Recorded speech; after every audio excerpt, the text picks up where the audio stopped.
ആകാശവാണി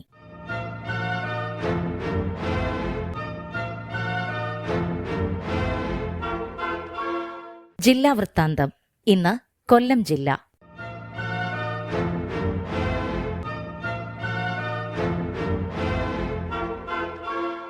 ജില്ലാ വിശേഷങ്ങളുമായി ആകാശവാണി പ്രതിനിധി നീരജ് ലാൽ. വായന പക്ഷാചരണത്തിന്റെ ഭാഗമായി ജില്ലാ ഇൻഫർമേഷൻ ഓഫീസും ജില്ലാ ലൈബ്രറി കൗൺസിലും സംയുക്തമായി എഴുത്തുവഴി എന്ന പേരിൽ പരിപാടി സംഘടിപ്പിച്ചു. പുസ്തക വായനയുടെ മൂല്യം പുതുതലമുറയ്ക്ക് പകർന്നു നൽകാൻ ലക്ഷ്യമിട്ട് സംഘടിപ്പിച്ച പരിപാടി തേവള്ളി BEd സെന്ററിൽ ദേശീയ പുരസ്കാര ജേതാവായ തിരക്കഥാകൃത്ത് സജീവ് പാഴൂർ ഉദ്ഘാടനം ചെയ്തു. ഹൈസ്കൂൾ തല ഉപന്യാസ മത്സര വിജയികൾക്കുള്ള സമ്മാനങ്ങളും അദ്ദേഹം വിതരണം ചെയ്തു.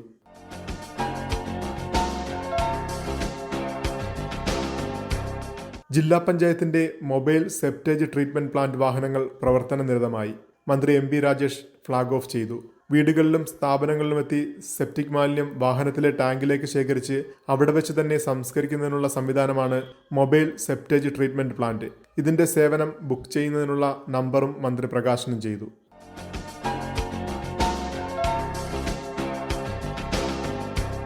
റെയിൽവേ ജീവനക്കാർക്കുള്ള ജില്ലയിലെ ആരോഗ്യ കേന്ദ്രത്തിൽ പൂർത്തിയാക്കിയ നവീകരണ പ്രവർത്തനങ്ങൾ southern railway Thiruvananthapuram divisional manager doctor Manish Tablal ഉദ്ഘാടനം ചെയ്തു. മെമു ഷെഡ് വികസന പ്രവർത്തനങ്ങൾ അദ്ദേഹം വിലയിരുത്തി. NABH NABL അംഗീകാരങ്ങൾ ലക്ഷ്യമിട്ടാണ് ഹെൽത്ത് യൂണിറ്റിൽ വിവിധ നവീകരണങ്ങൾ നടത്തിയത്. ശീതീകരിച്ച ലാബ്, അഡീഷണൽ ചീഫ് മെഡിക്കൽ സൂപ്രണ്ടിന്റെ ക്യാബിൻ എന്നിവ DRM ഉദ്ഘാടനം ചെയ്തു. ലാബ്, ഫാർമസി ഉൾപ്പെടെ ഹെൽത്ത് യൂണിറ്റിന്റെ പ്രവർത്തനങ്ങൾ DRM നിരീക്ഷിച്ചു. മെമു ഷെഡിന്റെ വികസന പ്രവർത്തനങ്ങൾ DRM നേരിട്ട് വിലയിരുത്തി. പ്രവർത്തനങ്ങൾ ത്വരിതഗതിയിലാക്കുന്നതിന് ആവശ്യമായ നിർദ്ദേശങ്ങൾ ബന്ധപ്പെട്ട ഉദ്യോഗസ്ഥർക്ക് നൽകി.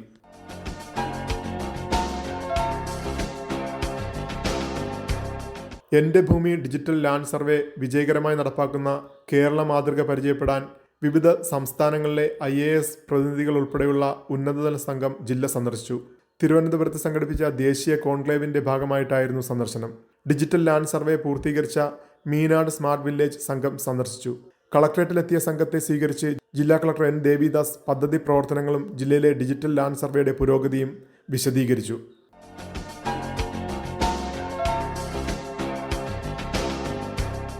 ജില്ലാ വികസന സമിതി യോഗം ചേർന്നു. മഴയുടെ പശ്ചാത്തലത്തിൽ ദേശീയപാത ഉൾപ്പെടെ വിവിധ റോഡുകളിൽ രൂപപ്പെട്ട കുഴികൾ അടിയന്തരമായി നികത്തണമെന്ന് യോഗത്തിൽ നിർദ്ദേശമുയർന്നു. പരിഹാര നടപടികൾ കൈക്കൊള്ളുന്നതിന് ബന്ധപ്പെട്ട വകുപ്പുകൾക്ക് അധ്യക്ഷനായ ജില്ലാ കളക്ടർ N ദേവിദാസ് നിർദ്ദേശം നൽകി.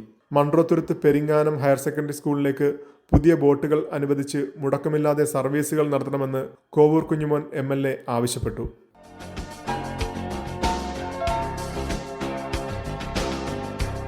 കുട്ടികളിലെ പേവിഷബാധയ്ക്കെതിരായ ബോധവത്കരണം ശക്തിപ്പെടുത്തുന്നതിന് ആരോഗ്യവകുപ്പിന്റെ നേതൃത്വത്തിൽ സംഘടിപ്പിക്കുന്ന ക്യാമ്പയിന് തുടക്കമായി. ജില്ലാതല ഉദ്ഘാടനം വിമലഹൃദയ സ്കൂളിൽ ജില്ലാ ആരോഗ്യവകുപ്പ് സർവൈലൻസ് ഓഫീസർ നിർവഹിച്ചു. എല്ലാവരും ഒരുമിച്ച് പ്രതിരോധ ബോധവത്കരണ പ്രതിജ്ഞ ചൊല്ലി. പേവിഷബാധയ്ക്ക് കാരണമാകുന്ന പട്ടി, പൂച്ച, അണ്ണാൻ തുടങ്ങിയ മൃഗങ്ങൾ കടിച്ചാൽ ചെയ്യേണ്ട കാര്യങ്ങൾ കുട്ടികൾക്ക് പറഞ്ഞുകൊടുത്തു. വാക്സിനോടുള്ള വിമുഖത ഒഴിവാക്കണമെന്ന് അവബോധ ക്ലാസ്സിൽ വ്യക്തമാക്കി.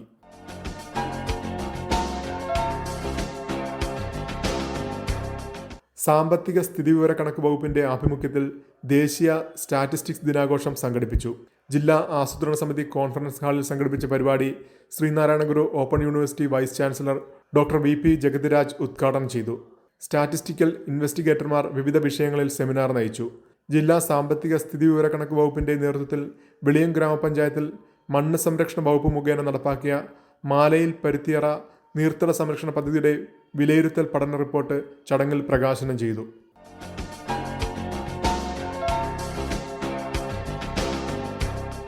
ദേശീയ ഭക്ഷ്യഭദ്രതാ നിയമം 2013 ഭാഗമായി വിവിധ വകുപ്പുകൾ മുഖേന ജില്ലയിൽ നടപ്പാക്കുന്ന പദ്ധതികളുടെ പ്രവർത്തനം വിലയിരുത്തുന്നതിനായി ഭക്ഷ്യ കമ്മീഷൻ ചെയർപേഴ്സന്റെ നേതൃത്വത്തിലുള്ള സംഘം വാടി, തങ്കശ്ശേരി തീരമേഖലകളിലെ അങ്കണവാടികളും സ്കൂളുകളും സന്ദർശിച്ചു. കുട്ടികളുടെ എണ്ണം വിലയിരുത്തി അവർക്ക് ആവശ്യമായ ഭക്ഷ്യവിതരണം ഉറപ്പാക്കി. ഉച്ചഭക്ഷണ പദ്ധതി കൂടുതൽ കാര്യക്ഷമമാക്കാനും കമ്മീഷൻ നിർദ്ദേശിച്ചു. വാടി ഹാർബർ മേഖലയിലെ മത്സ്യത്തൊഴിലാളികളുമായി അവർ ആശയവിനിമയം നടത്തി പരാതികൾ സ്വീകരിച്ചു. ജില്ലാ വൃത്താന്തം സമാപിച്ചു.